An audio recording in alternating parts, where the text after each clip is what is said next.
तो social media Patel Prahlad भाई। US में रह रहे अवैध प्रवासियों के लिए अब गिनती के दिन बाकी हैं। ट्रंप सरकार ने साफ संदेश दे दिया है कि या तो खुद देश छोड़ दो या फिर भारी जुर्माना, जेल और हमेशा के लिए बैन झेलो। नई पॉलिसी के तहत अगर आपने 30 दिन से ज्यादा यूएस में बिताए हैं और रजिस्ट्रेशन नहीं कराया है तो अब ये अपराध माना जाएगा।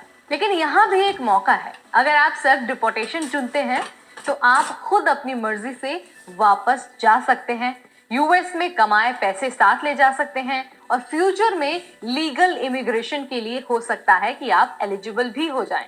लेकिन अगर आप खुद से नहीं जाते हैं, आप नहीं मानते हैं, तो $5,000 तक का जुर्माना भरना पड़ सकता है, जेल हो सकती है और हमेशा के लिए यूएस में आपकी एंट्री बैन हो सकती है।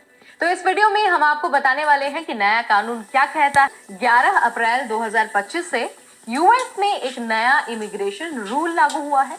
अब से जो भी विदेशी नागरिक यूएस में 30 दिन से ज्यादा समय तक रहता है, उसे कंपलसरी रूप से खुद को फेडरल अथॉरिटीज के पास रजिस्टर कराना होगा।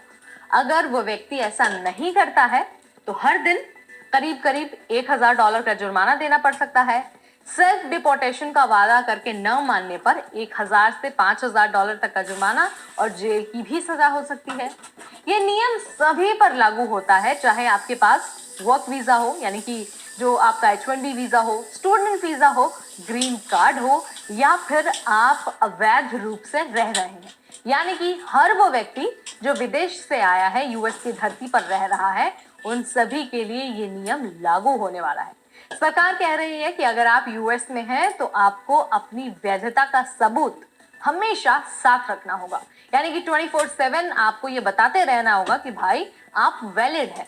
अब बात कर लेते हैं सेल्फ डिपोर्टेशन की। तो देखिए, सरकार ये कह रही है कि अगर आप अवैध रूप से यूएस में हैं तो आप खुद से ही देश छोड़ सकते हैं, बिना पकड़े गए और बिना जेल गए।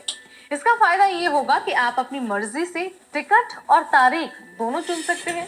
इसके अलावा अगर आप क्रिमिनल नहीं हैं तो आप अपनी कमाई हुई जो रकम है, यानी कि जो आपने यूएस में कमाई की है, वो भी अपने साथ ले जा सकते हैं और फ्यूचर में आप कानूनी इमिग्रेशन के लिए एलिजिबल भी रह सकते हैं, यानी कि भविष्य में आप कानूनी रूप से यूएस आ भी सकते हैं। अगर किसी के पास टिकट खरीदने के पैसे नहीं है तो सरकार ये भी कह रही है कि वो सब्सिडाइज्ड फ्लाइट्स भी देगी, यानी कि सस्ते या फिर मुफ्त टिकट का प्रावधान भी किया जाएगा। सरकार का जो संदेश है, जो मैसेज है, वो एकदम क्लियर है। खुद जाओ तो ठीक है, नहीं तो जबरदस्ती आपको यूएस से बाहर निकाला जाएगा। अब आपके मन में ये सवाल आ रहा होगा कि अगर हमने रजिस्टर नहीं किया तो क्या होगा। अब देखिए, अगर आप रजिस्ट्रेशन नहीं कराते हैं और अगर आपने 30 दिन से ज्यादा यूएस में बिताया है तो आपको अरेस्ट किया जा सकता है। जी हाँ, उसके बाद डिपोर्ट भी किया जा सकता है और हमेशा हमेशा के लिए आपकी एंट्री बैन लगाई जा सकती है। आप कभी भी कानूनी तौर पर यूएस वापस नहीं आ सकेंगे। ये सारी चीजें तब फॉलो होंगी जब आप रजिस्ट्रेशन नहीं कराते हैं। व्हाइट हाउस की प्रेस सेक्रेटरी का कहना है कि अगर आपने रजिस्टर नहीं किया तो आप क्रिमिनल माने जाएंगे। यानी अब अगर यूएस में रहना है तो वैलिड डॉक्यूमेंट्स को हमेशा अपने साथ रखना होगा और रजिस्ट्रेशन कराना भी एकदम जरूरी होगा। हाल ही में एक मामला सामने आया है रंजनी श्रीनिवासन का, जो एक भारतीय स्टूडेंट थी और कोलंबिया यूनिवर्सिटी में पीएचडी कर रही थी। उनका F1 वीजा रद्द कर दिया गया और कारण क्या दिया गया? कारण दिया गया कि उन्होंने हिंसा और आतंकवाद का समर्थन किया।